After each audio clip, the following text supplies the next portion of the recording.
início a mais uma edição de Guimarães em Debate, um olhar sobre a atualidade do Conselho de Guimarães, esta semana com Francisco Teixeira, Turcato Ribeiro e Eduardo Fernandes, que nos próximos minutos vão olhar para a sessão da Assembleia Municipal, porque ela veio-se desenvolvendo.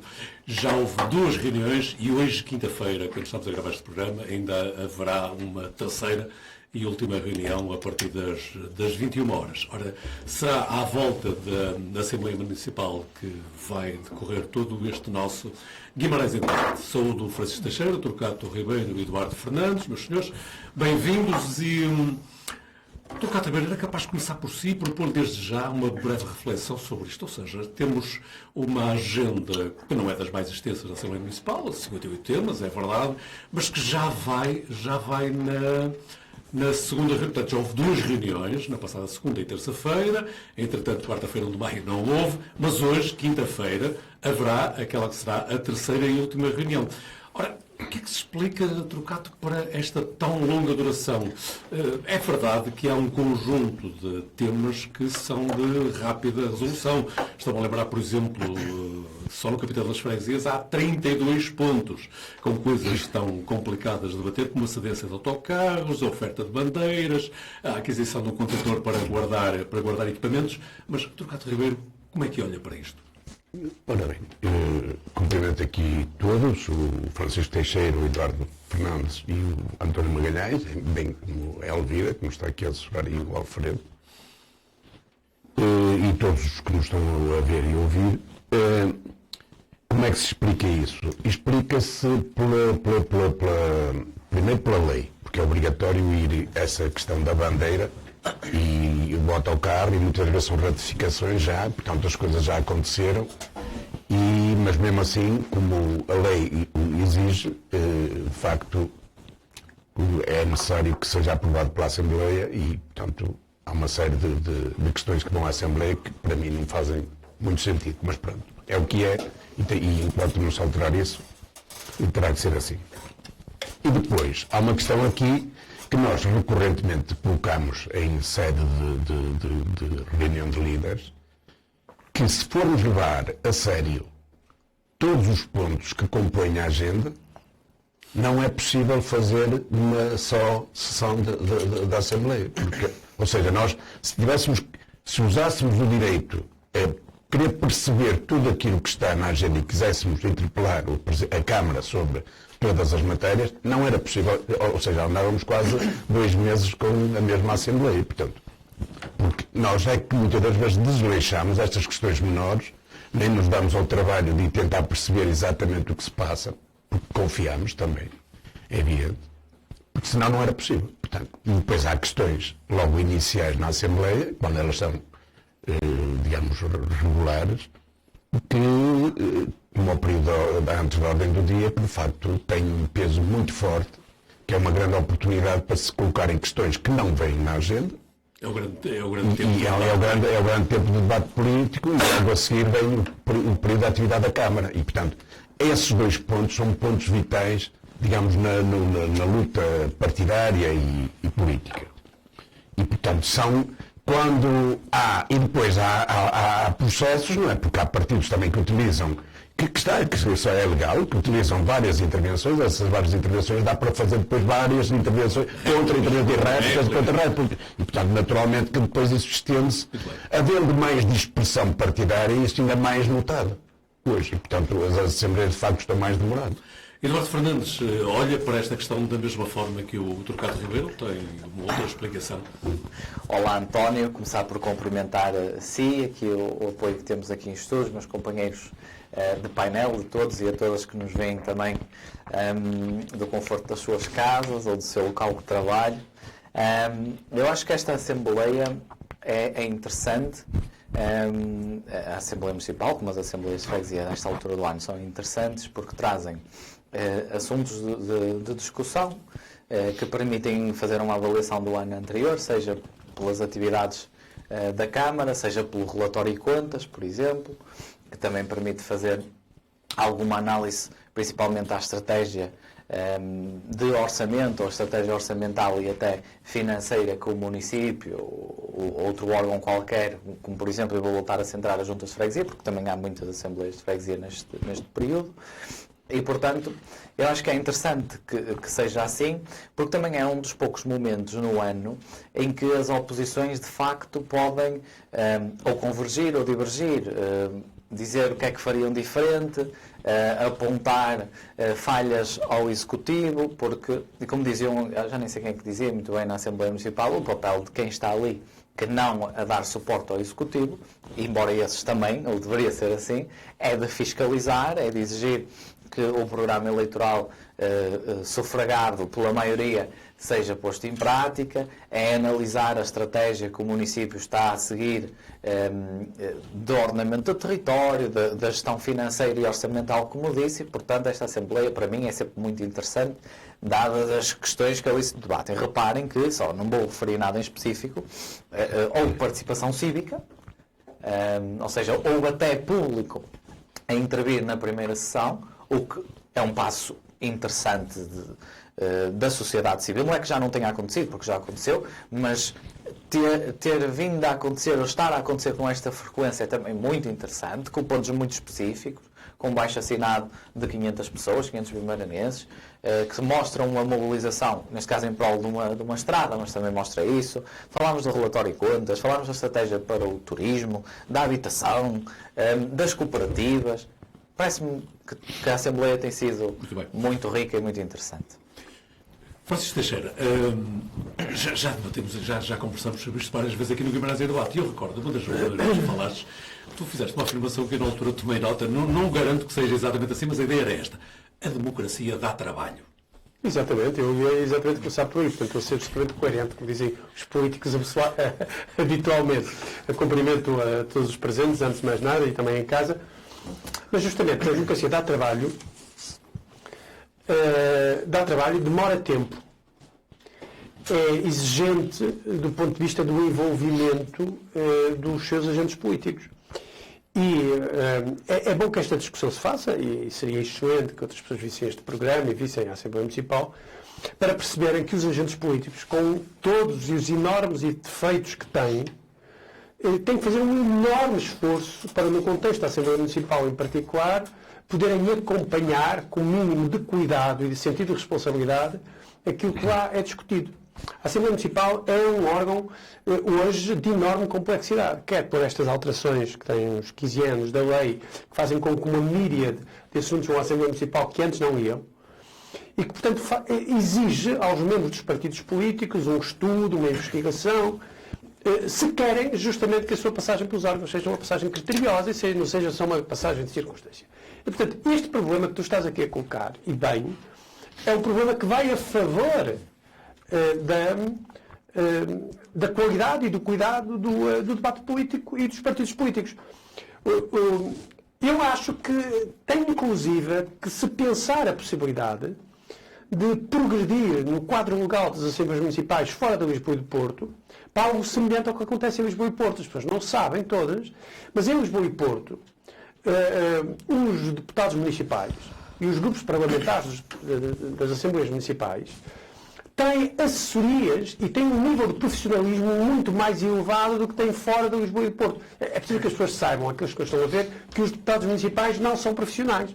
Não ganham dinheiro. Ou eles ganham uma senha de presença, mas cujo valor não é minimamente relevante. E, portanto, estão lá, particularmente os que estão na oposição, mas também os que estão no poder, porque a maior parte dos que estão no poder, tirando os presidentes de junta, não recebem dinheiro nenhum. Não estão ali, na qualidade de deputados municipais, a receber qualquer tipo de remuneração. E em Porto e em Lisboa, justamente para permitir que se dê resposta a esta complexidade do debate local. Hoje o debate local é tão complexo como outro debate qualquer. É tão complexo como muitos debates nacionais e muitos debates internacionais. E para lhe dar a resposta, permite que os grupos parlamentares tenham assessorias e tenham tempos de profissionalização, meios tempos de profissionalização pelo menos, justamente para responder a esta complexidade. E nós temos que progredir para aí se não queremos que os debates na Assembleia Municipal sejam apenas meramente circunstância. Enquanto as coisas não mudam eu não fico chateado que isto demore 2 sessões, ou 3 sessões, ou 4 sessões, ou 5 sessões e durem até não sei quando. Se tiverem de durar, que durem. As pessoas, é muito duro, mas as pessoas quando se candidatam sabem que se vão candidatar a isto e, portanto, não se podem queixar e têm a cumprir as suas responsabilidades. E então, reafirma tu aquilo que disseste, a democracia dá trabalho. Não, é muito importante isso, ter essa percepção, porque muitas vezes as pessoas acham que isto de ser político, mesmo numa Assembleia Municipal ou numa Junta de Freguesia ou numa Assembleia de Freguesia, é uma coisa de só menos, uma coisa de superfície, uma coisa sem peso, sem relevância, sem tempo. Não. É algo muito exigente. E as pessoas não se podem queixar de que os políticos não têm profissionalismo no sentido de ter profundidade de análise, cuidado no seu trabalho político e, simultaneamente, não lhe darem as condições para terem o trabalho político. Portanto, é importante que as pessoas percebam que ser político, mesmo a nível local, é algo de enorme responsabilidade e não só responsabilidade, de enorme peso, de enorme trabalho, que dá mesmo muito trabalho. E as pessoas não podem querer sol na eira, que é uma democracia baratinha, e chuva no naval e sentido de responsabilidade. Muito bem, vamos então olhar mais para alguns aspectos concretos da Assembleia Municipal. Como digo-se, já teve 2 reuniões, segunda e terça-feira, e terá hoje, quinta-feira, dia que estamos a gravar este programa, aquela que presumivelmente será a terceira. Dr. Cato Ribeiro, eu ia-lhe pedir para olhar para as 2 reuniões que já houve, mas se me permitisse, eu gostava que estivesse atento a um pequeno vídeo que temos de uma das reuniões. E que a preparação do material promocional turístico contará com a colaboração de stakeholders locais. Muito bem, isto promete. Na área da ciência, contaremos com o Guimarães Space Hub. E na economia, o Hub da Saúde. E na proteção civil, o Live Exercise. Os mais chegados podem tratar por LiveX. Guimarães, em parceria com a Universidade do Minho e o Laboratório da Paisagem, lançou o Clean Up for Guimarães, projeto com 6 meses de duração que tem como objetivo criar um ecossistema multi-stakeholder centrado na participação cidadã. Somos mesmo muito bons nós nisto, sim senhor.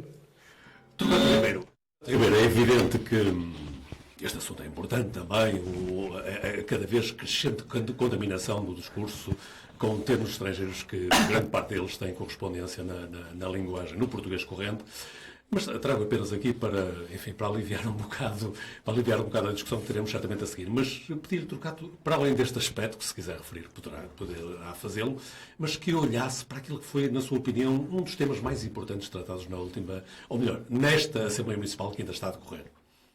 Ora bem, isto foi uma intervenção que tem a ver um pouco também com a linha que tenho seguido, de tentar denunciar a utilização até abusiva de termos que nós,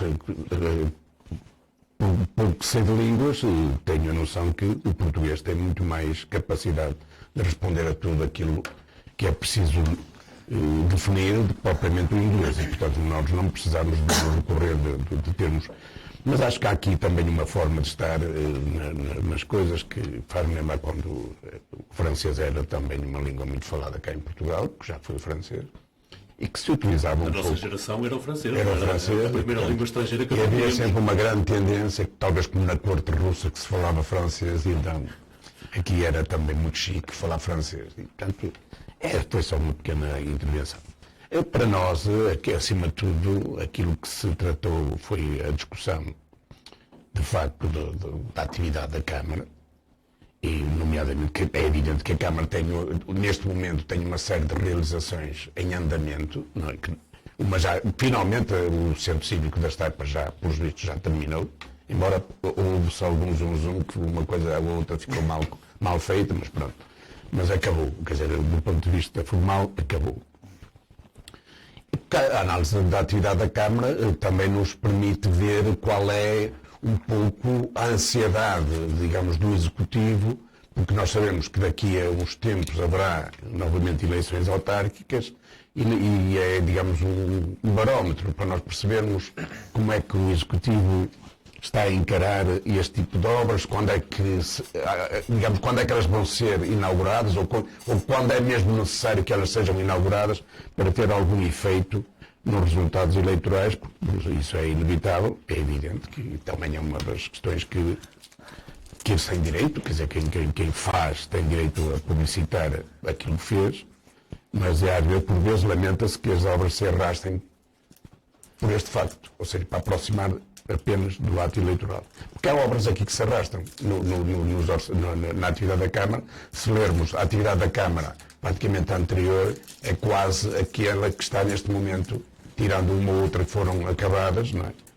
Quanto tempo se arrastou os Fóruns da Cruz de Pedra. Andamos a falar dos Fóruns da Cruz de Pedra há anos a fio. E agora já estão concluídos. A Torre de Menagem também é uma das coisas. A Torre da Alfândega é uma questão igual, não é? Que tanto tempo se falou, tanta coisa, e a obra arrasta-se, parece que agora está previsto inaugurar isto, o que se diz, não é? Não tenho a certeza de inaugurar no dia 24 de junho.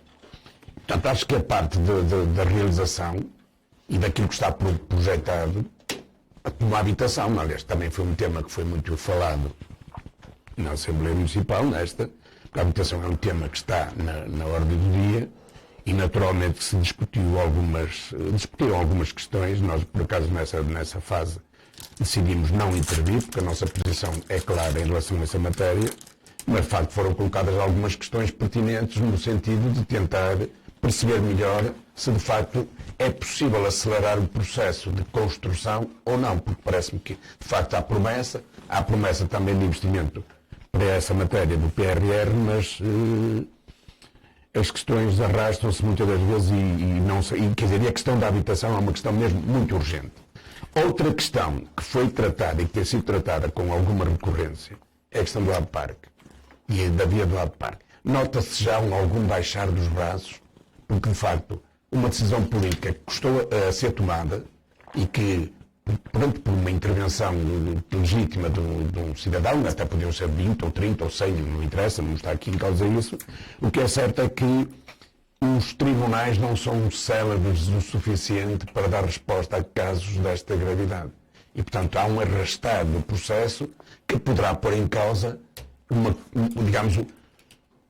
obra que foi já a grande obra do regime, não é? Que temos do Domingos Bragança. Essa classificação da obra de regime, de facto, é interessante. Do regime sem qualquer tipo de apreciativo. Claro, mas a imagem achei interessante. Não, era a obra porque que aliás proporcionou várias discussões públicas. Foi uma obra muito discutida. Eduardo Fernandes, não sei como é que olha para esta Assembleia Municipal, mas não sei se há pontos de encontro com aquilo que falou o Turcato Ribeiro ou se quer acrescentar outros. Eu gostava de, naturalmente, acrescentar outros. Em relação a eles, então. A esta obra do regime que o Turcato falou aqui, deixa-me só fazer um parênteses, se me permite, que nem é bem obra, não é? Não existe obra nenhuma em relação à via do Parque, portanto, acaba por dizer tudo sem dizer nada, não é? Turcato, já há projeto. Em relação à Assembleia, há aqui várias questões. O PSD toca sempre no relatório de contas, na análise orçamental e financeira, que eu acho sempre interessante. Neste ano, a parte dos impostos e do IRS, não vou entrar por aí, ou pelo menos não na parte do imposto sobre os rendimentos das pessoas singulares, mas aqui num aumento entre 2020 e 2023 das multas de 4 milhões. O que quer dizer que ou os vimaranenses começaram a ficar muito indisciplinados ou, de facto, há aqui alguma perversão que muita gente tem vindo a queixar na caça à multa em Guimarães. Eu não estou a pôr em causa a necessidade ou não de muitas das multas que vão sendo passadas, mas de facto que se tem vindo a sentir essa pressão, e muitas das vezes injustificadamente, e digo porque Guimarães é um concelho de média dimensão, onde nós percebemos muito bem as dinâmicas do trânsito das pessoas e muitas das vezes acometem-se algumas injustiças nesta caça à multa, até de costumes muito, muito antigos da população, digamos assim. Depois, em relação À estratégia para o turismo, quero dar uma nota, parece-me também importante. O plano municipal para o turismo foi aprovado em 2019, seria 2019-2029. O custo também é relevante, enfim, custou 110 mil euros, e a execução ainda mais do que o próprio custo. O único projeto que desde 2021 consta, tendo sido reativado, foi o projeto da rede de embaixadores, e isso eu sei que foi muito com o trabalho também das juntas de freguesia, que foram recolhendo pessoas disponíveis para participar, mostrar a história, fotografar muitos sítios. É muito pouco. Enfim. E para uma primeira intervenção, Eduardo, fica-se por aí? Não, eu tenho aqui uma outra questão para terminar, que é a questão da habitação. Muito em voga, também se fala muito, é verdade. O Programa Municipal para a Habitação foi ali muito discutido, tem sido, aliás, há aqui um atraso enorme neste Plano Municipal para a Habitação. Foi criado o Conselho Municipal para a Habitação, que só reuniu uma vez e que levantou uma série de críticas de várias bancadas ao Executivo, porque, seguindo até aquilo que o Francisco estava a dizer, nós não podemos criar um Conselho Consultivo, um Conselho Municipal, que sabemos que não tem pareceres vinculativos, pedir às pessoas que participem e a seguir ignorar totalmente a participação cívica e o tempo que estas pessoas dão a esta participação, avançando com um programa e com um plano que não é apresentado, não é sequer discutido, até previamente no Conselho Municipal da Habitação, onde poderiam colher dos partidos políticos e das pessoas de relevância que foram convidadas a participar, se calhar outros contributos que pudessem ser interessantes. Francisco Teixeira, então olhas para a Assembleia Municipal e o que é que vês que chama a atenção? Vejo duas coisas. Vejo a intervenção do Turcato, aquela intervenção irónica que está bem feita, e que eu subscrevo o sentido da ironia, mas acrescento mais uma questão. A questão do uso de estrangeirismos, muitas vezes, demasiadas vezes, não cria só um problema de contaminação, de depreciação da língua nacional, no caso do português, de uma depreciação gratuita. A questão é um bocadinho mais complexa, por isso pode não interessar muito a muita gente. Mas, muitas vezes, para não dizer a maioria das vezes, o objetivo da utilização dos estrangeirismos é uma tentativa de criar mecanismos de legitimação, aquilo que se chama na sociologia de mecanismos de legitimação compensatória. Não é? Se eu quero que uma coisa pareça moderna, falo inglês, não é? Ou francês. Não é?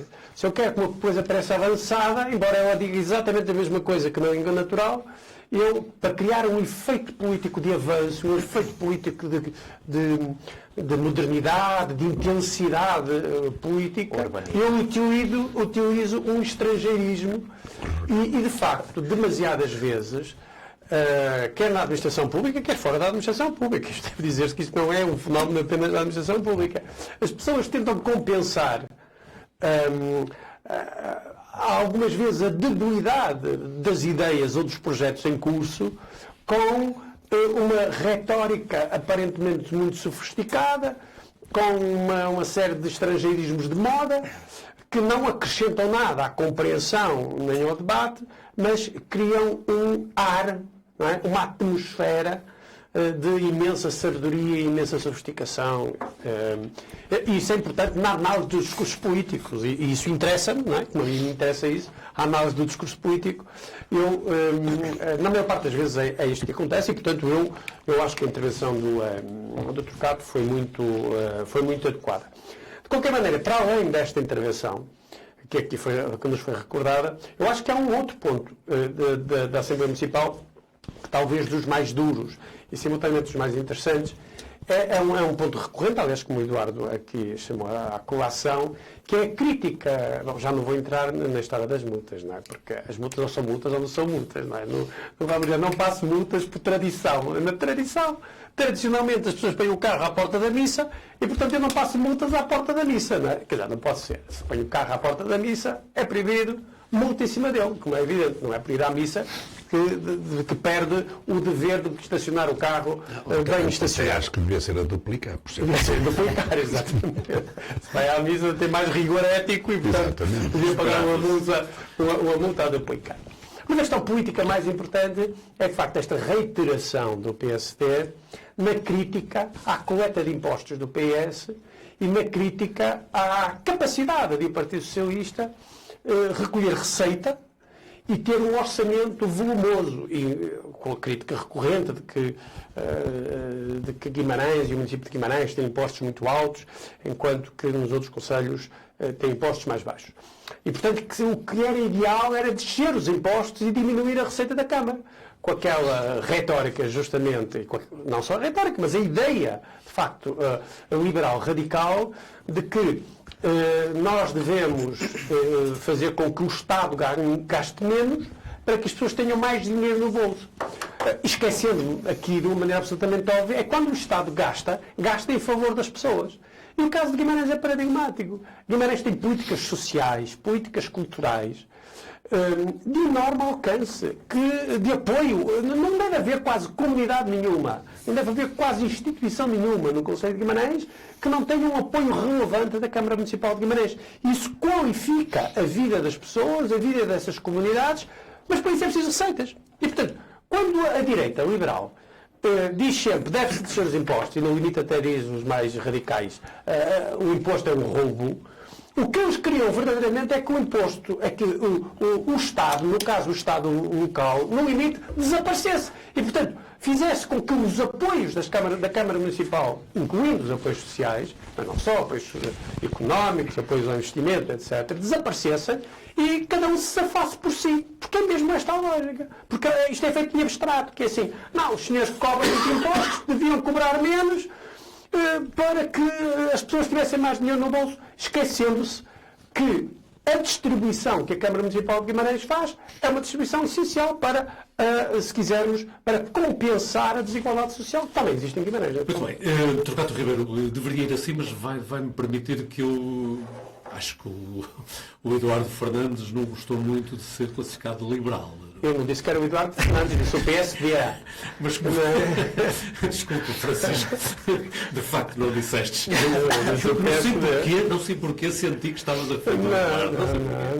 Não, eu não gosto. Não gosto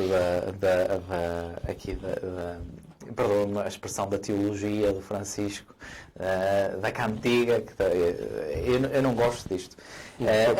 Até porque... Estou curioso para ouvir. Não, eu entendo, eu aí se calhar vou-me identificar mesmo como liberal radical. Que bom! Afinal havia outra. Eu não gosto disto porquê? Porque eu acho que o orçamento municipal é grande, de facto. São 175 milhões, eu não faço questões, eu sei que há muitos custos fixos e de funcionamento e operacionais, não é isso, não é tudo para gastar, convém fazer essa ressalva, mas de facto... Mas em direto ao assunto, Eduardo? Mas de facto, na questão dos impostos, quando falarmos do IRS, da retenção máxima do IRS, quando falarmos das multas e etc., As multas não são impostos, Eduardo. Sim. As multas não são impostos, mas, por exemplo, também cobramos mais 4 milhões em taxas. Deixa-me fazer uma pergunta assim, mas as multas não resultarão da maior eficácia do município no cumprimento das suas funções? Quer dizer, nós podemos culpar o município por ser eficaz e funcionar bem? Não. Eu culpo porque eu acho que o município poderia ser muito mais eficaz noutras áreas. Portanto, preferias que ele fosse pouco eficaz no cumprimento da fiscalização para ser mais eficaz? Não, o que eu acho é, de facto, se o município, se esta questão das multas é uma questão de eficácia, promova uma pessoa que está a fazer isto para liderar o município, que ele vai executar perfeitamente tudo o que nós queremos. Agora, a questão dos impostos é a seguinte. Para mim, que sou jovem e que... Sou jovem, peço desculpa, mas há aqui alguém que não seja jovem neste programa. Sobretudo eu Torquato. Sou um jovem com sucesso. Basta olhar para as nossas peculiaridades. Eu tenho aqui alguns reparos a fazer. Na questão do IRS, ouvi lá na Assembleia Municipal, deixem-me só fazer este enquadramento, quer que as pessoas ganhem mais. Ou se calhar há mais pessoas a trabalhar, como é aquela questão do envelhecimento, não é? Que perdemos pessoas porque elas envelheceram. Se calhar há mais pessoas a trabalhar e por isso é que se cobra mais receita ou retenção sobre o IRS. Mas tirando isso, eu acho que o município tem uma capacidade grande, como há outros. É possível a receita mágica que tanto se falou. Aliás, o Partido Socialista a nível nacional agora está a mudar um bocadinho o discurso em relação aos impostos, como se vê. Por exemplo, a Câmara Municipal de Lisboa, que entregou 1000 casas no ano de 2023, claro que tem um orçamento que nada se compara connosco, não é essa a comparação quantitativa que estou a fazer, mas de estratégia, é mais abrangente do que isso, que entregou 1000 casas em 2023 e isentou a compra de habitação, por exemplo, até 250 mil euros de IMT e de IMI. E, portanto, já está por si a reduzir a receita cada bem sob a forma de imposto e a ajudar socialmente as famílias e distribuir-se, digamos assim, a fazer um equilíbrio social. Portanto, eu acho que o Estado tem outros meios de se financiar que não os impostos. Ao contrário que às vezes dizem que os impostos é a única forma de financiar o Estado, o poder local, não é verdade. O Estado tem muitos outros meios.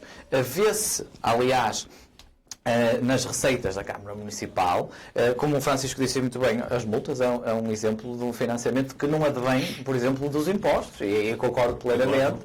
E mesmo para terminar, eu não posso aceitar que se estejam a cobrar impostos desta forma, que a cobrança da receita fiscal aumente 14% de um ano para o outro, e que se venha a dizer que é inflação, quando nós percebemos que é muito mais difícil para as famílias pagar estas taxas, estes impostos, têm dificuldades acrescidas, porque, para além da inflação que sentem noutros bens, produtos e etc., têm também a inflação refletida nos impostos municipais e nas taxas municipais, o que não devia acontecer.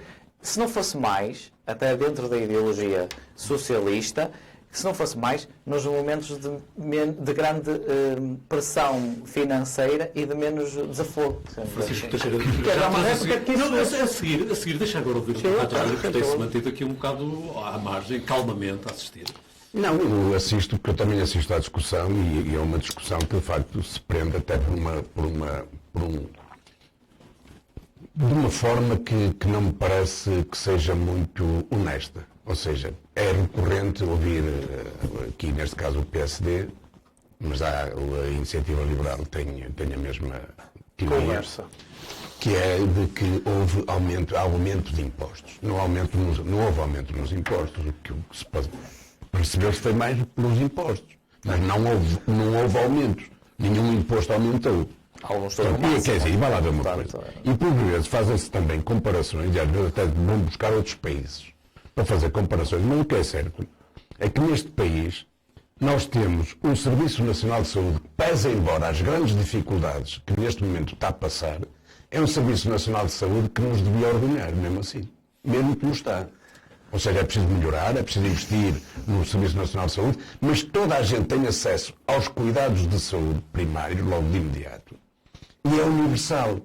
Não escolhe carteiras, não escolhe cartões de crédito. E, muitas das vezes, o cidadão português tem aqui, digamos, no seu trabalho, nos impostos, já tem acesso a este serviço. E há países onde isso não acontece. Acontece pagando seguros. Portanto, quer dizer, eu não me importava de viver num país, não me importa de viver num país onde as necessidades básicas sejam garantidas com os impostos que pago e depois ter uma pequena folga para algumas excentricidades. Mas o que é preciso é que todos possam ter acesso, todos. Neste caso ainda não é para todos, mas que todos possam ter acesso àquilo que é possível e que é possível para ter uma vida digna, mesmo pagando os impostos que tem que pagar. Acrescentando que há muita gente neste país que não paga IRS, porque de facto os rendimentos são tão baixos que não pagam IRS. O IRS que nós estamos a falar, que é cobrado, é já de uma camada da população que já tem algum rendimento. Muito bem. Parece que... Mas agora ia-te pedir também para fazeres uma intervenção final de um minuto. Faço. A minha réplica, Eduardo, é muito simples. A primeira é para assinalar o modo ligeiro, do ponto de vista do argumento, como ele passou por cima de uma coisa óbvia, que é o argumento de que há mais gente a trabalhar. É que há mesmo mais gente a trabalhar. É mesmo mais emprego. E isso não é tirando isso, não é apenas isso. É mesmo um argumento relevante. Se há mais gente a trabalhar, há maior recolha de impostos. É tão simples como isso. O outro argumento era o que diz o Turcato. Quer dizer, as pessoas que pagam IRS, na parte que diz respeito à definição das autarquias, no caso de uma autarquia como Guimarães, é muito pequena. O que se acrescenta é mínimo e não é verdadeiramente relevante do ponto de vista do equilíbrio financeiro e da contribuição que a perda dessa receita permitiria operar a contribuição para a sociedade.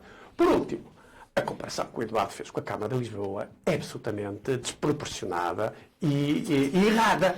A Câmara de Lisboa, a Câmara Municipal de Guimarães, para as pessoas perceberem, tem mais ou menos o orçamento da Câmara de Guimarães é mais ou menos 10% do orçamento da Câmara de Lisboa. Ora, a Câmara de Lisboa, de facto, qualquer pequena diminuição nas taxas de imposto, qualquer pequena contribuição permite imediatamente uma diferença relevante. Agora, mas mesmo assim a Câmara de Lisboa teve um déficit de 18 milhões. Sim, mas 18 milhões para a Câmara de Lisboa de déficit não é rigorosamente nada, uma vez que o seu orçamento ultrapassa 1,5 mil milhões de euros. E o último olhar sobre a Assembleia? Não é possível. Mas queres, eventualmente? Sobre a Assembleia, especificamente, eu não quero dizer mais nada. Quer dizer, eu acho é que a Câmara de Guimarães distribui bem, independentemente da crítica e das diferentes opções políticas que se podem fazer sobre as suas políticas, passa a redundância. Mas a Câmara Municipal de Guimarães distribui abundantemente as receitas que tem recolhido e seria injusto dizer que isso não é assim. Eduardo Fernandes, vou-lhe pedir também para um último olhar sobre a Assembleia Municipal, mas presumivelmente vai querer também uns segundos para voltar a responder ao Francisco. Esperemos que as réplicas e as contra-réplicas caem por aqui, não é? Não vou responder a ninguém em específico, porque tanto o Francisco como o Turcato disseram coisas que eu volto a dizer que me incomodam um bocado. E vou-vos fazer a seguinte pergunta, que é, se vocês sabem, eu por acaso agora tenho feito, e perdoem-me em confidência, a viagem sem passos, Guimarães-Braga, ida e volta, ou seja, eu vou-vos dizer o percurso, o autocarro 03 da linha da cidade, que é o que faz da Madre Deus, para o shopping e do shopping para a Central de Braga e depois para trás. Vocês sabem quanto é que custa circular, a propósito de distribuir bem e dos serviços públicos? Porque eu sou totalmente a favor de pagar impostos como nós pagamos na Dinamarca ou na Noruega, cuja a percentagem e não o valor absoluto é muito semelhante. Se os meus serviços públicos funcionarem bem. Agora, deixem-me dizer-vos uma coisa. Um bilhete de autocarro para fazer essa linha de aproximadamente 2 km e 200 metros custa 1,60€. Custa 1,60€. O autocarro Guimarães-Braga, só para vos dizer, custa 3,60€ mais 1,60€. É uma viagem. São 10 euros por dia. Vocês dizem-me assim, isto funciona bem? Não acho que funcione bem. É caro, é um serviço caro, para o qual, com a elevada percentagem de impostos que temos sobre o nosso rendimento, deveria ser bem mais barato. Mas, ou seja, a Câmara devia ainda, portanto, retirar parte do seu orçamento para os transportes. Vou dizer, tinha que aumentar os impostos. Não temos tempo. A Câmara devia ter transportes públicos gratuitos, como já o PSD propôs. Vai ser magnífico. Eu concordo, como tu sabes. Isso é socialismo absoluto. Isso é muito curioso. É correto e retira, é muito melhor isso do que propriamente retirar o imposto. E agora deixem-me dizer em relação ao IRS. Eu vou só dar receitas mágicas hoje. Num salário bruto de 1.000€, que creio que consideremos bastante e que dê para viver desafogadamente, a redução do IRS, retenção do IRS camarário de 5% para 3%, ou melhor, para 3,2%, representaria mensalmente 6,80€. Ok? É muito pouco. É muito pouco. Concordo plenamente. Como um salário de 1.000€ brutos é muito pouco. E, portanto, convinha que nós começássemos a pensar mais sobre isso quando falamos sobre os impostos e do nosso nível justamente salarial. Por ser muito pouco, é preferível que esse dinheiro seja distribuído pelo município. Eu não concordo com isso. Pronto, ok, mas sendo tão pouco, não sei qual era a utilidade económica de fazer essa deixa-me só fazer só, que é absolutamente irónica, porque vou dar outro exemplo que daria se tivesse fazer está um bocado confuso. Não, 6,80€ dava para um mês de pão para uma casa com 2 pessoas. Santa Marta. Isso é uma coisa que eu poderia dizer. Nem mais o tostão de futebol enquanto houver fome em Guimarães. Isso é um argumento. Estamos a falar de números. Muito sofisticado. Estamos na fase comicieira do Guimarães em debate. Vamos chegar. Muito sofisticado. Eduardo, É muito simples. Está Não, concluído. mas eu não me rio com isto porque conheço situações de pessoas que não têm apoios nenhum porque ganham os tais 1000 euros brutos. E que para quem 6,80 € é bastante Claro, significativo. conhecemos todas pessoas dessas Vamos pessoas em diversas lá. situações. A questão Só não é das pessoas Posso passar para o Turcato Ribeiro? Não, em relação à Assembleia, eu acho que há aqui pontos muito interessantes. Voltando à Num habitação. minuto, Eduardo. A habitação em Guimarães tem sido um grande problema. Nas propostas que o PSD fez ao Executivo, sugeriu uma coisa que era fácil de fazer, que não envolve dinheiro, a reorganização dos pelouros municipais para juntar a CASFIG, o urbanismo, a CASFIG, o urbanismo e já não sei qual era o outro. E a habitação, exatamente. Que era a Adelina Paula Pinto tem a habitação, a CASFIG está com a Paula Oliveira e o urbanismo com a vereadora Ana Conta. E neste simples reajuste iria permitir, pelo menos na lógica dos processos internos, centralizar na mesma pessoa, porque a habitação é um ministério e deveria ser por si só uma pessoa só dentro do Executivo Municipal. E dizer com isto que muitos dos atrasos e das dificuldades e da patinagem que temos visto da Câmara Municipal é muito também por esta questão de alguma sobranceria de não aceitar estas boas sugestões para melhorar isto. Obrigado, Eduardo Fernandes. Quando não aceitam as minhas sugestões, estão a ser sobrancelhas. Pedia-lhe mesmo num minuto, se quisesse fazer um último olhar sobre a Assembleia Municipal, mas tem de ser mesmo um minuto, porque o nosso tempo. Não, eu acho que a Assembleia, pronto, ela ainda não acabou, vai agora, hoje vão ser discutidas as moções, não é? Que é praticamente o que está pendente, pese embora haja mais um ponto ou outro, só para resolver. Mas o que eu diria é que tenho uma preocupação muito grande em relação à Veiga de Creixomil, frente ao Laboratório da Paisagem. Aliás, a minha intervenção sentou-se nesse tema, porque é uma zona de cheia, e essa zona aí, geralmente, quando chove muito, entra água no Laboratório da Paisagem. Aliás, o laboratório teve que retirar o piso de madeira que colocaram e pôs outro, porque a água destruiu tudo. E, portanto, e agora, como nós sabemos que estão pavilhões a ser construídos, está um pavilhão a ser construído na outra margem, não é, em frente ao Laboratório da Paisagem, tenho uma preocupação em tentar perceber se está salvaguardado território suficiente por trás do pavilhão e entre a margem do rio e a traseira do pavilhão, capaz de ter ali uma bacia de retenção suficiente, alargada, para que a margem do rio se possa, em tempo de cheia, estender um pouco por ali e não causar prejuízos. Muito bem.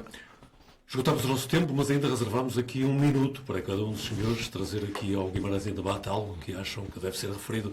Eduardo Fernandes, por onde vai o seu olhar?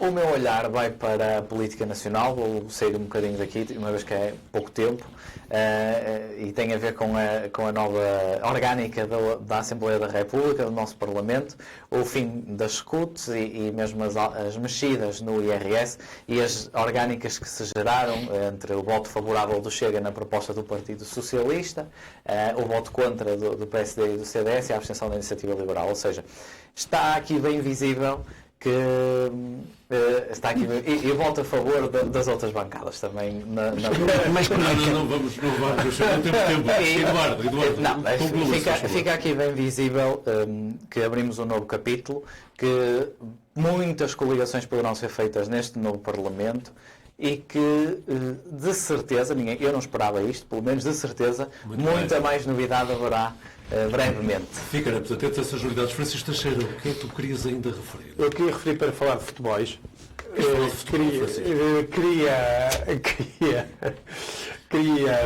Queria referir uma coisa que para mim é especialmente agradável, que é a festa da Associação de Futebol de Braga, que vai reunir dezenas de jogadoras no Parque Esportivo de Ronfe no próximo fim de semana. O futebol feminino é, cada vez mais, em Portugal e em Guimarães, uma realidade que nos deve alegrar, porque é uma marca indelével da igualdade de género e da democratização da sociedade. E depois do Francisco nos surpreender com o futebol, Turcato Ribeiro, presumo que não vai haver grande surpresa. Não, é só para dizer que no âmbito das comemorações de 25 de Abril, a Sociedade Martins Sarmento convidou o professor Luís Reis Torrogal para vir à sociedade fazer uma palestra sobre um livro que ele lança, O Brandos Costumes. Um Estado Novo a pedido dos intelectuais. É um testemunho interessante, tem uma coordenação deste professor, mas também contou com a participação de alunos dele, onde são, digamos, falados os casos que existem na Torre Tombo do arquivo da PID-DGS, o caso de Miguel Torga, de Paulo Quintela, do Soy Pereira, Fernando Namora, Ferreira de Castro, Aquilino Ribeiro, Tomada Fonseca e Natália Correia, para além de outros, e que é um trabalho muito interessante, porque a PID baseia-se no artigo 13 de maio, considerado 13 de maio, da lei da altura, onde se dizia que qualquer intelectual que trabalhasse fora do contexto daquilo que era, digamos, no apoio ao governo do Estado Novo, deveria ser retirado da função pública, o que aconteceu a muitos desses elementos, e, portanto, é um trabalho muito interessante por aquilo que se ouviu e recomendo a leitura. Olhares plurais nestes últimos minutos do Guimarães em Debate, a promessa de que voltaremos 2 ou 8 dias com outros temas e outros protagonistas. Por agora, é o desejo de sempre que nos acompanhe nas diferentes plataformas digitais do Jornal de Guimarães.